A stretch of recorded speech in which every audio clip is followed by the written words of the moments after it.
नमस्कार, मैं हूं आपके साथ सुमित अवस्थी और आप इस वक्त देख रहे हैं अपना पसंदीदा कार्यक्रम हम तो पूछेंगे। वो मंच जो आपकी आवाज को, आपके सवालों को जगह देता है। रोज की तरह आज भी दो खास मुद्दे। आज सोनिया गांधी समेत पूरी कांग्रेस पार्टी ने कदम ताल किया, मार्च पास्ट किया, संसद भवन से लेकर राष्ट्रपति भवन तक। कांग्रेस के तमाम सांसद, दिग्गज नेता, अधिकारी, कार्यकर्ता मौजूद थे इस मार्च पास्ट के दौरान, इस कदम ताल के दौरान। राष्ट्रपति को जाकर एक ज्ञापन सौंपा गया पार्टी की तरफ से और ये कहा गया कि देश में असहिष्णुता यानी कट्टरता का माहौल बढ़ता जा रहा है और इस पर रोकथाम लगाने की जरूरत है। पीएम मोदी को राजधर्म निभाने की राष्ट्रपति नसीहत दे, ये बात भी कांग्रेस ने अपने ज्ञापन में कही है। कांग्रेस की इस कदम ताल को केंद्र सरकार नौटंकी करार दे रही है।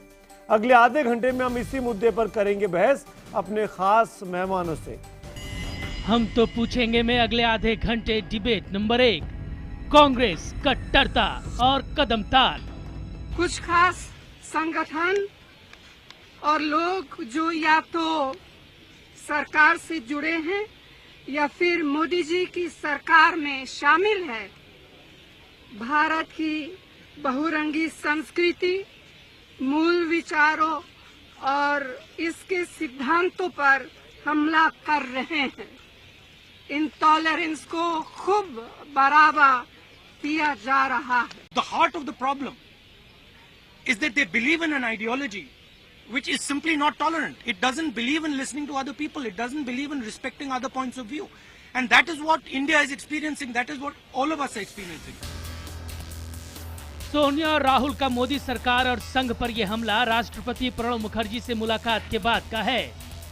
कांग्रेस के ये दिग्गज अपने राज्यसभा और लोकसभा सांसदों के साथ सड़कों पर पैदल चलकर राष्ट्रपति से मिलने निकले थे। पूर्व प्रधानमंत्री मनमोहन सिंह, मल्लिकार्जुन खड़गे, एंटनी खुर्शीद, गुलाम नबी आजाद, हिमाचल प्रदेश के मुख्यमंत्री वीरभद्र सिंह समेत दूसरे प्रदेशों के भी कांग्रेसी दिग्गज सोनिया राहुल के साथ कदम ताल कर रहे थे। कांग्रेस का ये प्रदर्शन एक राजनीतिक नौटंकी है, क्योंकि कांग्रेस जिनका पूरा काल असहिष्णुता से ही भरा हुआ था। बीजेपी बार बार कांग्रेस को 84 दंगों की याद दिला रही है। साथ ही उन साहित्यकारों, फिल्मकारों, लेखकों, इतिहासकारों और वैज्ञानिकों से ये सवाल पूछ रही है कि जब कांग्रेस राज में दंगे हो रहे थे तब उन्हें सम्मान लौटाने की याद क्यों नहीं आई। सवाल ये है कि क्या सच में देश में बड़ी साजिश रची जा रही है या फिर ये सिर्फ एक हवा है। हम तो पूछेंगे, क्या मोदी सरकार पर कट्टरता को बढ़ावा देने का कांग्रेस का आरोप सही है। तो एक बार फिर जरा ध्यान से हमारा आज का सवाल सुनिए, क्योंकि आपको एसएमएस के जरिए अपने जवाब हम तक पहुंचाने हैं। बहुत आसान सा सवाल है कि क्या मोदी सरकार पर कट्टरता को बढ़ावा देने का कांग्रेस का आरोप सही है। अगर आपको लगता है हाँ ये आरोप सही है तो वाई लिखिए IBN 7 स्पेस देकर, और ना के लिए IBN 7 स्पेस देकर N लिखिए। अपनी राय हमें 51818 पर ट्वीट करके, SMS करके भेजें। इसके अलावा #HTB और #इंटॉलरेंस हमारे साथ, इंटॉलरेंस कंट्रोवर्सी के जरिए भी आप हमसे जुड़ सकते हैं इस पूरी डिबेट के दौरान।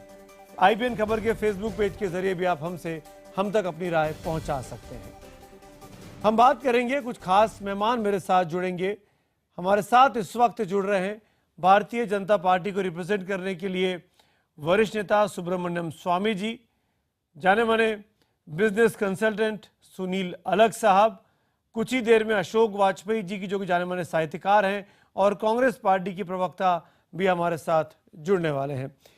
मैं सबसे पहले पूछना चाहूंगा सुब्रमण्यम स्वामी जी, पहले 45 सेकंड के इस ओपनिंग राउंड में, बजर राउंड में, जिसमें किसी दूसरे पैनलिस्ट को इंटरवेंशन करने की इजाजत नहीं होती है, मैं आपसे पूछना चाहता हूं इन 45 सेकंड में कि क्या आपको लगता नहीं है कि कांग्रेस पार्टी ने देश के तमाम उन आवाजों को एक मंच दी है जो पिछले 1.5-2 हफ्तों से लगातार ये कहते आ रहे थे कि देश में इनटॉलरेंस बढ़ती जा रही है, असहिष्णुता का माहौल बढ़ रहा है।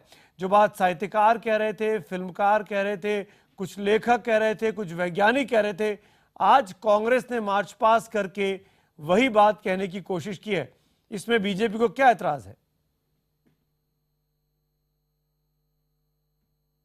कोई इतराज नहीं है। वो तो लोकतंत्र में इस प्रकार के प्रदर्शन करने के लिए उनको अधिकार है। और ये कलाकारों में भी विभाजन है। आज कमला हासन जो एक वरिष्ठ एक्टर हैं तमिलनाडु के, उन्होंने भी साफ बोल दिया है कि मैं इसमें भाग नहीं ले सकता हूँ, ऐसा कोई मुझे डर नहीं है। और मैं समझता हूँ कि ये बीजेपी को टारगेट करने के लिए है, क्योंकि तमिलनाडु में अभी ये जयललिता ने एक संगीतकार को जेल में डाल दी। इसके बारे कोई कांग्रेस एक शब्द नहीं बोल रहा है। वहाँ तो उन्होंने धारा लगा दी सरकार को गिराने की, यानी साजिश करके सरकार को गिराने के लिए। जी स्वामी साहब, 45 सेकंड हो गए, मैं लौटूंगा दोबारा आपके पास। अब मैं जानना चाहूंगा अशोक वाजपेयी जी पे। अशोक जी, क्या आपको मेरी आवाज आ रही है? जी अशोक जी, आपने सुना सुब्रमण्यम स्वामी को। मेरा सवाल लेकिन आपसे दूसरा है कि आज कांग्रेस ने जो कदमताल किया, मार्च पास किया, क्या उससे साहित्यकारों को, आप जैसे लोग जो प्रोटेस्ट कर रहे हैं सरकार के खिलाफ, उनको बल मिलता है, ताकत मिलती है? देखिए, एक तो हम सरकार के खिलाफ प्रोटेस्ट नहीं कर रहे हैं, हम तो ये बता रहे हैं जनता को, भारतीय जन को, कि इस देश में क्या हो रहा है। सरकार सुने तो सुने, न सुने तो न सुने, और सत्ता इसके बारे में चुप है। इसको लेकर हमने अपनी गंभीर चिंता व्यक्त की है। राजनीतिक दल सब भी संविधान की ही उपज हैं। वो संविधान की शपथ लेते हैं, तो उनको संविधान के मूल्यों और दृष्टि की रक्षा करनी चाहिए। और असहिष्णुता इस देश के लिए बहुत ही गंभीर खतरा है। हम यही लोगों को बता रहे हैं, ताकि सरकारें क्या करती हैं और राजनीतिक दल क्या करते हैं, इसका हमारे ऊपर। ठीक है वाजपेयी जी, 45 सेकंड हो गए, दोबारा आऊंगा आपके पास। सुनील अलग, मैं आपसे पूछना चाहूंगा नेक्स्ट 45 सेकंड्स में, जो आपके ओपनिंग रिमार्क्स हैं, क्या आपको लगता है कि देश में वाकई में ऐसा माहौल आ गया है कि सरकार के खिलाफ इतने बड़े प्रदर्शन की ज़रूरत है, इतने बड़े आंदोलन की ज़रूरत है, जहां देश के तमाम बड़े बड़े आर्टिस्ट से लेकर, कलाकार से लेकर, और अब सबसे बड़ी पॉलिटिकल पार्टी कांग्रेस को प्रदर्शन करना पड़ रहा है? सुनील अलग। नहीं, मैं तो सोचता हूं कि ये नहीं होना चाहिए था, क्योंकि ग्राउंड रियलिटीज कहीं ऐसा, मतलब आप दादरी एक ले लेना, 1.25 बिलियन पीपल हैं। हर एक पॉलिटिकल पार्टी में एक लुनेटिक फ्रिंज होती है, और क्योंकि लुनेटिक फ्रिंज कुछ कर रही है तो आप प्राइम मिनिस्टर और होम मिनिस्टर के पास नहीं पहुंच जाते हैं। जब निर्भया केस हुआ था तो शीला दीक्षित के ऊपर सब लोग का, सोनिया गांधी ने मार्च नहीं किया था कि भाई हम जाके इनको रोकेंगे, राहुल गांधी ने मार्च नहीं किया था, शीला दीक्षित के ऊपर था। तो हर स्टेट में अगर कुछ हो रहा है तो ये रेज करना चाहिए, और वो स्टेट डील करेगी। ये अब कह रहे चाहते हैं कि पूरे दुनिया के पूरे देश में ये हो रहा है, ये मैं बिलीव नहीं करता हूं। बाकी जैसे डिबेट चलेगी मैं आर्ग्यू करूंगा इसके फेवर में।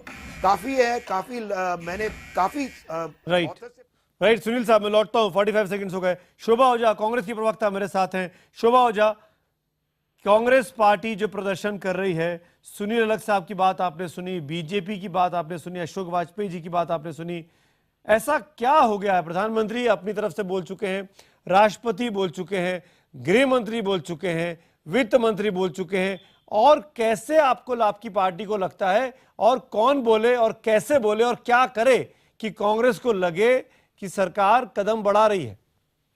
सुमित जी, देखने वाली बात है कि लगातार ऐसे इंसिडेंट्स हो रहे हैं जो हमारे देश को जात, नाम, क्या कोई खाता है, क्या पहनता है, क्या किस भाषा को बोलता है, लोगों पे अटैक हो रहे हैं, मारा जा रहा है, जाने ली जा रही है।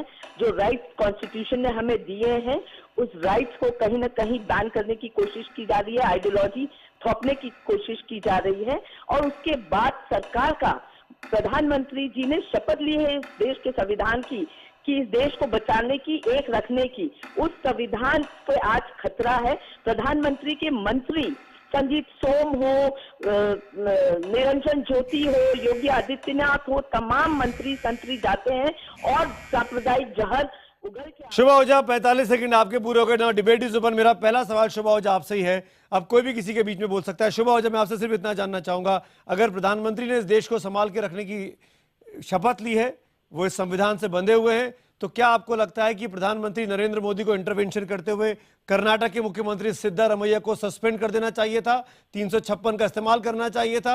क्या आप उस तरफ इशारा कर रही हैं?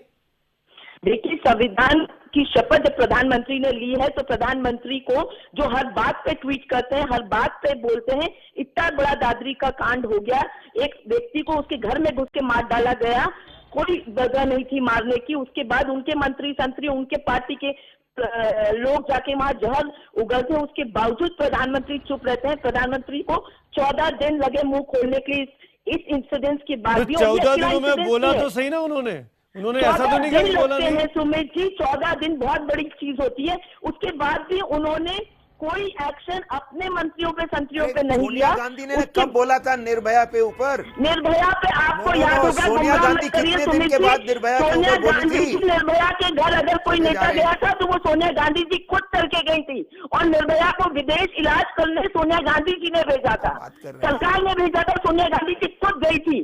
भारतीय जनता पार्टी का कब बोला था? निर्भया के, आप मुझे बताइए कब बोला था? कितने दिन के बाद? कितने महीने के बाद गई थी? तुरंत। कितने महीने के बाद बोला? कितने दिन के बाद बोला? निर्भया के जीवित तुरंत बोला? अरे वाह, सोनिया जी घर गई थी, मेमोरी बहुत अच्छी है इस बात में, बहुत ही अच्छी है आपकी मेमोरी। लेकिन सुनील साहब, ये तो फैक्ट है कि निर्भया के केस में जो कुछ हुआ, मैं उसको जस्टिफाई नहीं कर रहा हूं, लेकिन उसको बचाने के लिए उस वक्त की सरकार ने देश के बाहर एक ज्यादा बेहतर अस्पताल में भेजने की कोशिश की थी, भेजा भी गया था। ये अलग बात है कि उसको बचाया नहीं जा सका। ये सब हुआ था उस टाइम में, लेकिन अखलाक वाले कांड में जो कुछ दादरी में हुआ, मैं कह रहा हूँ, उसमें प्राइम मिनिस्टर को क्यों कह रहे हैं आप ये? मैं बोल रहा हूँ कि प्राइम मिनिस्टर किस बात पे बोलना चाहिए, और उन्होंने बोला है। आप कह रहे, एक सेकेंड, मैं सिर्फ इतना कहूंगा कि 14 दिन के बाद अगर उन्होंने बोला है, मैं कहता हूं it's never too late to be good. उन्होंने बोला तो सही। Why you ignoring it? Why are you ignoring what the PM said? Why you ignoring it? You are saying PM has said, did you hear the speech? Did you hear? Shobha ji एक minute, Sunil अलग बोल रहे हैं। शोभा जी एक minute. आप कह रहे हो BJP doesn't listen, Congress doesn't listen. Sunil अलग साहब कुछ बोल रहे हैं, मैं आता हूं। Shobha ji, you don't listen at all. Sunil ji आप बोलिए, आप कंप्लीट करिए। मैं इतना सिर्फ कहना चाहता हूं, नो 1 सेकेंड। देखिए, Amit Shah gave an interview to another channel, Rahul Kanwal interviewed him, उसने कहा कि सोम जी को नहीं जाना चाहिए था। पीएम उसी दिन also gave an interview to a newspaper, पूरा उन्होंने कह दिया। ये कब एक, अरे यार, let me finish, Shobha, then you can speak as Shobha, can I just finish? Sunil Let साहब me आप finish बोलिए, and then you can speak. I won't speak anymore after this. All we have said is, आप मुझे बताइए कि उस speeches के बाद जो 2 हफ्ते पहले हुए हैं, कुछ इंसिडेंट हुआ है इंडिया में? नहीं। तो लोग सुन रहे हैं। Why aren't you taking the positive out of it? Why are you carrying on the negative? It is not only that incident. After that, there were n number of incidents. 2 दलित बच्चे पूरा घर जला दिया। After the PM and Amit Shah have spoken, name one incident. I am talking about after they have spoken. I will quote an After incident they of have today. spoken, please name an incident. आज कर्नाटक में आज What आपके happened today? BJP के एक नेता ने कहा है, वहाँ के मुख्यमंत्री ने कहा था कि अगर शोभा जी पर बैन है तो मैं भी खा के दिखाऊंगा, और आज बीजेपी के एक नेता ने कहा है This is कि अगर ridiculous. मुख्यमंत्री I can't carry on a debate तो like this. उनकी- शोभा जी, उनकी Your गर्दन chief पर- minister Shobha ji, controls Karnataka, tell Karnataka him में to do किसकी what he has to सरकार do. है?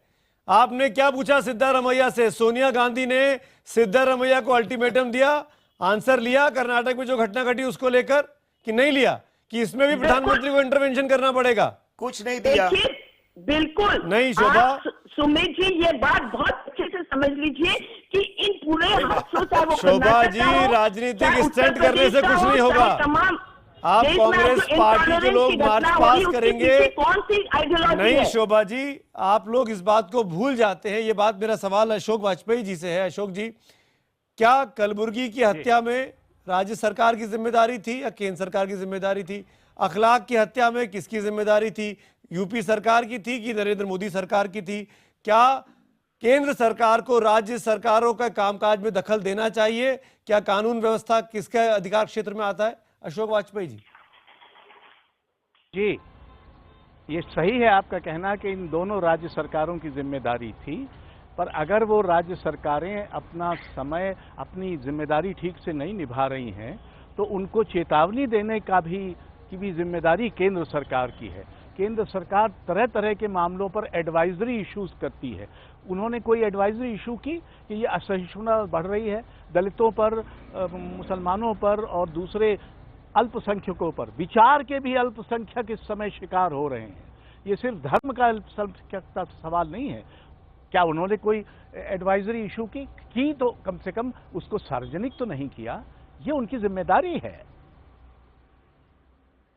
तो आप ये कह रहे हैं कि अगर एडवाइजरी इशू की होती तो आप लोग संतुष्ट होते अशोक जी, और आप लोग अवार्ड लौटाने की बातें नहीं करते? देखिए, हमारा संतोष कोई विशेष अर्थ नहीं रखता है। हम तो सारे लोगों का, हमारा उद्देश्य किसी विशेष राजनीतिक दल की, सरकार या उसकी सत्ता का नहीं है। हमारा लक्ष्य तो भारतीय जनता है, जिसको हम ये कहने की कोशिश कर रहे हैं कि ये जो विभाजनकारी शक्तियां सक्रिय हो गई हैं, ये जो तरह तरह की अल्पसंख्यकताओं पर हमले हो रहे हैं, ये लोकतंत्र के लिए, भारतीय परंपरा के लिए और भारतीय अध्यात्म के लिए, सबके लिए खतरा है। सुब्रमण्यम स्वामी जवाब दीजिए, बीजेपी की तरफ से स्वामी साहब जवाब दीजिए। वाजपेयी देखिए, उनको जानकारी नहीं है कि होम मिनिस्टर हमारे राजनाथ सिंह ने उत्तर प्रदेश सरकार से रिपोर्ट मांगी और उत्तर प्रदेश ने 10 दिन लगाई रिपोर्ट, और जब वो रिपोर्ट आई उसमें कोई खास विवरण नहीं था। यहाँ तक नहीं था कि वहाँ गौ का मांस का सवाल था कि नहीं था। तो इसीलिए मैं पूछता हूँ कि इनको तो संतोष होना चाहिए। फिर देखिए, अब मेरी बात कहने दीजिए। और उसके बाद राजनाथ ने उत्तर प्रदेश सरकार को कहा कि ये सारे 3-4 दिन के पहले से ये हवा बन रही थी, तो आपने क्यों वहाँ एक्स्ट्रा पोस्ट नहीं किया? उसका अभी तक जवाब नहीं आया। अब हम आगे क्या करें? 370 में सरकार को हटाएंगे तो कहाँ हमें फिर उसको पार्लियामेंट में लाना पड़ेगा। पार्लियामेंट में ये राज्यसभा में पास करने नहीं देंगे। बिल्कुल अशोक जी, ये तो देखिए इस बात को लेकर मैं इसलिए आपसे पूछ रहा हूँ अशोक वाजपेयी। नहीं, सुब्रमण्यम स्वामी जी, एक मिनट शोभा जी, एक मिनट में आता हूँ आपके पास, 1 मिनट दीजिए मुझे। अशोक वाजपेयी जी, ये बीजेपी के प्रवक्ता लगातार कह रहे हैं तमाम पैनल्स पे बैठकर बीते 2-3 हफ्तों से, जब बाकी अगर अतीत में जाएं, जब दूसरे मुद्दे उठे, तब क्या अशोक वाजपेयी जैसे तमाम लोगों ने सरकार के खिलाफ प्रोटेस्ट किया? जब मुजफ्फरनगर चल रहा था यूपी में, जब केंद्र में यूपीए की सरकार थी, तब आप लोगों ने अवार्ड लौटाए थे। सुनिए तो, तब अरे सुनिए ना, मेरा सवाल खत्म नहीं हुआ। तब आप लोगों ने अवार्ड लौटाए थे, तब क्या आप लोगों ने मार्च पास किया था? तब क्या आप चाहते थे कि केंद्र सरकार को इंटरवेंशन करना चाहिए? तब क्या हुआ था अशोक वाजपेयी? पहली तो बात ये कि हम लेखक लोग कब हस्तक्षेप करें, अपनी बात कहें, ये हमारी स्वतंत्रता का मामला है। ठीक है, आप ये नहीं कह सकते कि आपने तब क्यों नहीं किया, तब क्यों नहीं किया। इसका मतलब आप मुद्दों को उठा रहे हैं। ठीक है, आप एक मुद्दे को लेकर सेंसिटिव हैं, आप दूसरे मुद्दे को लेकर सेंसिटिव नहीं है। मैं अंडरलाइन कर रहा हूँ अशोक जी, मैं अंडरलाइन कर रहा हूँ आपकी बात को कि आप एक मुद्दे को लेकर सेंसिटिव हैं, आप दुखता है, आपके दिल को चोट पहुंचती है तो आप अवार्ड लौटाते हैं। दूसरे मुद्दे को लेकर आपको दर्द नहीं होता तो आप अवार्ड नहीं लौटाते हैं।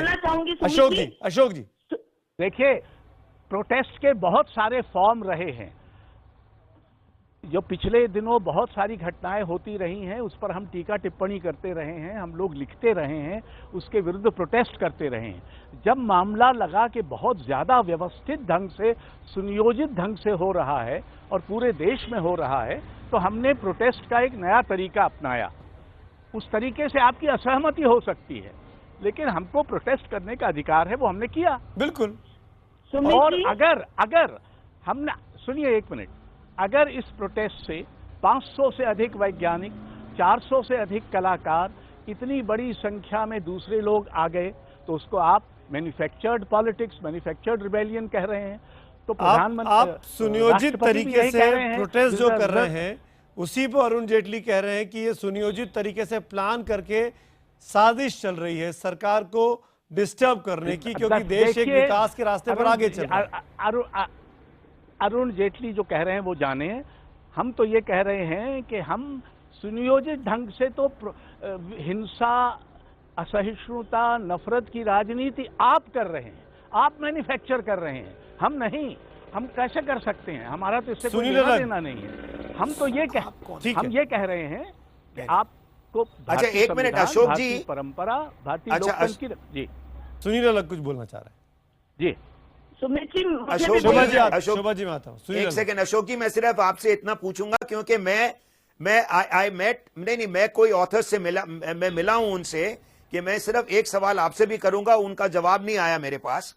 आप कहते हैं कि आपने रिटर्न किया है क्योंकि आप फीलिंग है कि जो शुरुआत में मैंने कहा था लूनेटिक फ्रिंज बिहेव कर रही है, कि आप कहते हैं कि ये स्टेट स्पॉन्सर्ड है। स्टेट मतलब कि prime minister and BJP has sponsored it. अगर वो है तो फिर तो मैं आपके साथ हूं, मेरे पास कोई अवार्ड नहीं है, मैं भी अवार्ड वापस दे दूंगा। This is not a state sponsored thing, that's all I am saying. I am against meat ban, I am against many, एक second, I am against all kinds of bans. तो आप जो कह रहे हैं, नहीं एक सेकंड, आप जो कह रहे हैं मैं खत्म कर दूं, एक सेकंड में खत्म करके फिर आप जवाब दे दीजिएगा। तो मैं कह रहा हूं, देखिए, अगर शिवसेना ने मिस्टर कुलकर्णी का फेस काला किया था तो बीजेपी ने क्या किया? उन्होंने मीटिंग की, वो फॉरेन मिनिस्टर आए, वो बुक रिलीज हुआ, पूरी सिक्योरिटी दी, उसके बारे में आप बात नहीं करेंगे। आप तो बात करेंगे कि जो शिव सैनिक ने जो काला किया उसी के बारे में। अबाउट टाइम जो अच्छे काम हो रहे हैं उसके बारे में भी आप कीजिए, फिर इंटरेस्टिंग डिबेट होगी। आप तो एक तरफा में निकल गए हैं, और मैं नहीं कहता हूं कि पूरे देश में हो रहा है। आपका व्यू है, मेरा व्यू दूसरा है। इतनी फ्रीडम है, कम से कम ये डिबेट तो चल रही है। मोदी जी अलाउ करते हैं कि आपको डिबेट करने के जवाब लिए, दीजिए और आपके लिए क्या चाहिए? बस दूसरी साइड को भी दूसरे साइड को भी तो सुनिए। हमें बहस से कोई एतराज नहीं, और ये भी सही है कि इस समय लोकतंत्र में बहस की गुंजाइश है, असहमति की गुंजाइश है। हम सिर्फ ये कह रहे हैं कि ये असहमति का जो स्पेस है वो धीरे धीरे सिकुड़ रहा है।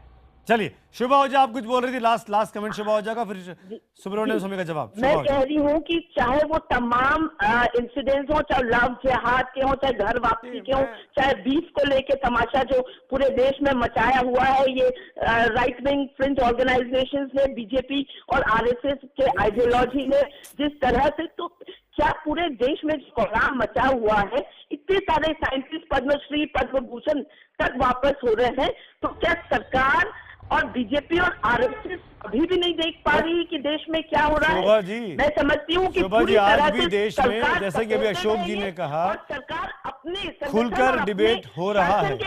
हम और आप बहस कर पा रहे हैं राष्ट्रीय चैनल पर बैठकर।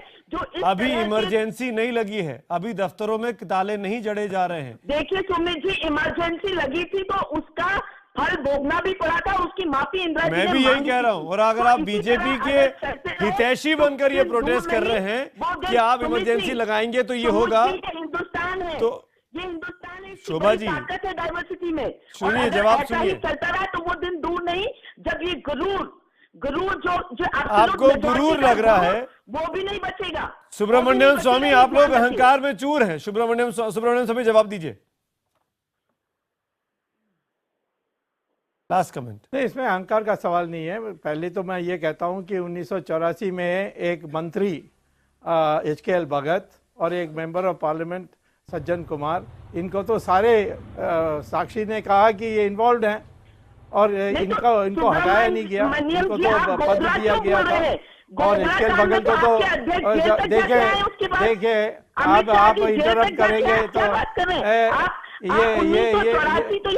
हैं, देखिए शोभा जी सुन लीजिए ना, ये असहिष्णुता क्यों?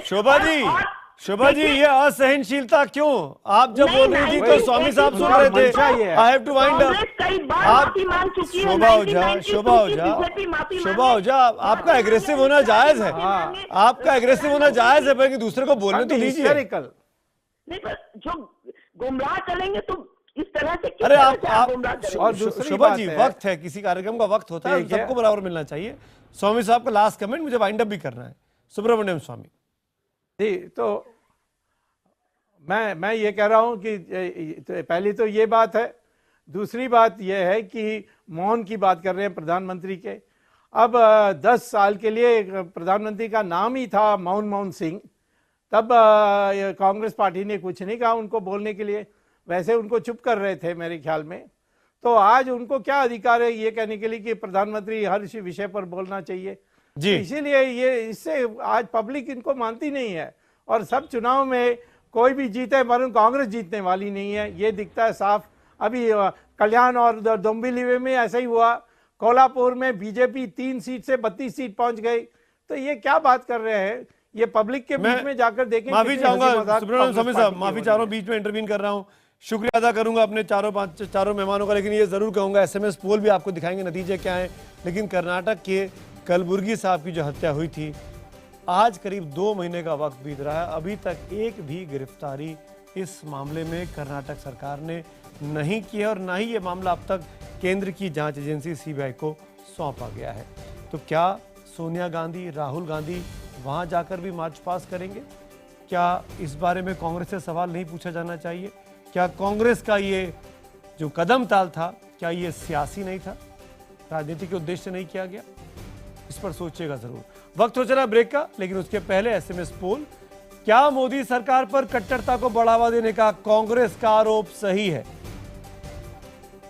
केवल 20% लोग हां बोलते हैं, 80% लोग ना में जवाब देते हैं कि आरोप सही नहीं है, यानी कट्टरता जो है वो मोदी सरकार की वजह से नहीं बढ़ रही है।